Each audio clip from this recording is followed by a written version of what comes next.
छत्तीसगढ़ सरकार लगातार सूबे में शिक्षा को बेहतर बनाने की कवायद कर रही है। बावजूद इसके सबसे बड़ी चुनौती नक्सल प्रभावित इलाकों की है, जहां शिक्षा के स्तर को कैसे सुधारा जाएगा। बहरहाल इस दिशा में गेस्ट टीचर्स की नियुक्ति से जरूर थोड़ी राहत मिली थी, लेकिन अब फंड की कमी के चलते इन गेस्ट टीचर्स की नियुक्ति को रद्द कर दिया गया। ऐसे में कैसे नक्सल प्रभावित क्षेत्रों में शिक्षा के स्तर को सुधारा जाएगा, देखिए रिपोर्ट। धमतरी के नक्सल प्रभावित इलाकों में शिक्षा का स्तर भले ही बेहतर बनाने की कवायद शासन और प्रशासन की ओर से की जा रही हो, लेकिन धरातल पर तो इन सरकारी प्राथमिक शाला की हकीकत कुछ और ही है। जहां सिहावा विधानसभा क्षेत्र के प्राथमिक शाला में शिक्षकों का भारी टोटा साफ नजर आ रहा है।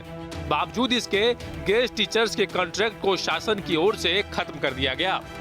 अब एक बार फिर से प्राथमिक शाला में बच्चों की पढ़ाई राम भरोसे है। बताया जा रहा है कि कई स्कूल ऐसे हैं जहां महज एक टीचर की नियुक्ति है, तो कहीं एक भी नहीं है। ऐसे में धमतरी के नक्सल प्रभावित इलाकों में शिक्षा व्यवस्था का हाल बेहाल है। हम लोग आज आए थे कलेक्टर सर के पास। हम लोगों का नियुक्ति हुआ था 7/10/2019 को डीएमएफ फंड के द्वारा कलेक्टर के द्वारा नियुक्ति किया गया था और 30 अप्रैल 2020 तक था वो नियुक्ति। और उसके बाद कोरोना लग गया और हम लोग चाहते हैं कि हमारा संगठन बना हुआ है अतिथि शिक्षक संघ का, तो हम लोग चाहते हैं कि इस सत्र भी हम लोगों को पुनः नियुक्ति किया जाना चाहिए। धमतरी जिले में तकरीबन 58 सरकारी स्कूल ऐसे हैं जहां विभाग की ओर से डीएमएफ मद से इनका चयन योग्यता और मेरिट के आधार पर बतौर गेस्ट टीचर के लिए संविदा पर नियुक्ति दी गई थी, जिन्होंने कोरोना काल में स्कूल के संचालन में अहम भूमिका निभाई। इतना ही नहीं, वॉलंटियर के तौर पर भी घर घर जाकर स्कूली बच्चों को शिक्षा दी। बावजूद इसके इनको दोबारा से नियुक्ति नहीं दी जा रही है।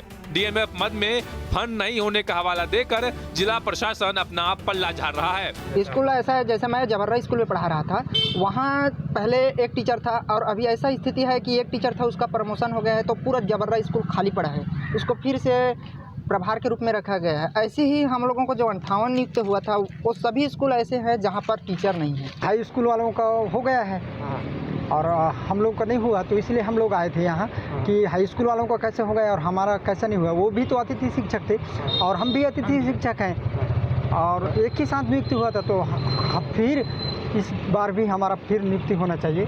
इस मांग को लेकर हम कलेक्टर साहब के पास आए थे। नक्सल प्रभावित क्षेत्रों में गेस्ट टीचर्स की नियुक्ति से स्कूली बच्चों की पढ़ाई में तेजी देखने को मिली थी, लेकिन फंड इनके नियुक्ति में सबसे बड़ा रोड़ा साबित हो रही है, जिसके बाद अब गेस्ट टीचर्स अपनी नियुक्ति की गुहार लगाने पर मजबूर हैं। राज्य शासन द्वारा जो नियुक्त किया गया था गेस्ट टीचर, उनको तो हमने यथावत रखा हुआ है शासन के निर्देश से। इसके अतिरिक्त जो अन्य मद से रखे गए थे गेस्ट टीचर, वो अभी नहीं काम कर रहे हैं, क्योंकि वो उनको वेतन देने के लिए या मानदेय देने के लिए हमारे पास पैसा नहीं है। शिक्षक नहीं है जिन स्कूलों में, शिक्षक विहीन हैं, या फिर शिक्षक विहीन तो एक भी स्कूल नहीं है, 1 या 2 शिक्षक हैं। जहाँ पर नहीं है, कम है, वहाँ पर दूसरी जगह से हम उसको संलग्न करेंगे और पढ़ाई निरंतर जारी रखेंगे। छत्तीसगढ़ सरकार का उद्देश्य सभी वर्ग के बच्चों को अच्छी शिक्षा देना है। बावजूद इसके प्रशासनिक व्यवस्था इस दिशा में संजीदा नजर नहीं आ रही है। कहीं ऐसा न हो प्रशासनिक लापरवाही के चलते ऐसी बढ़िया योजना असफल हो जाए और अभिभावकों को मजबूरन वापस निजी स्कूलों में अपने बच्चों का दाखिला कराना पड़े। धमतरी से नंद कुमार साहू की रिपोर्ट, टीम न्यूज।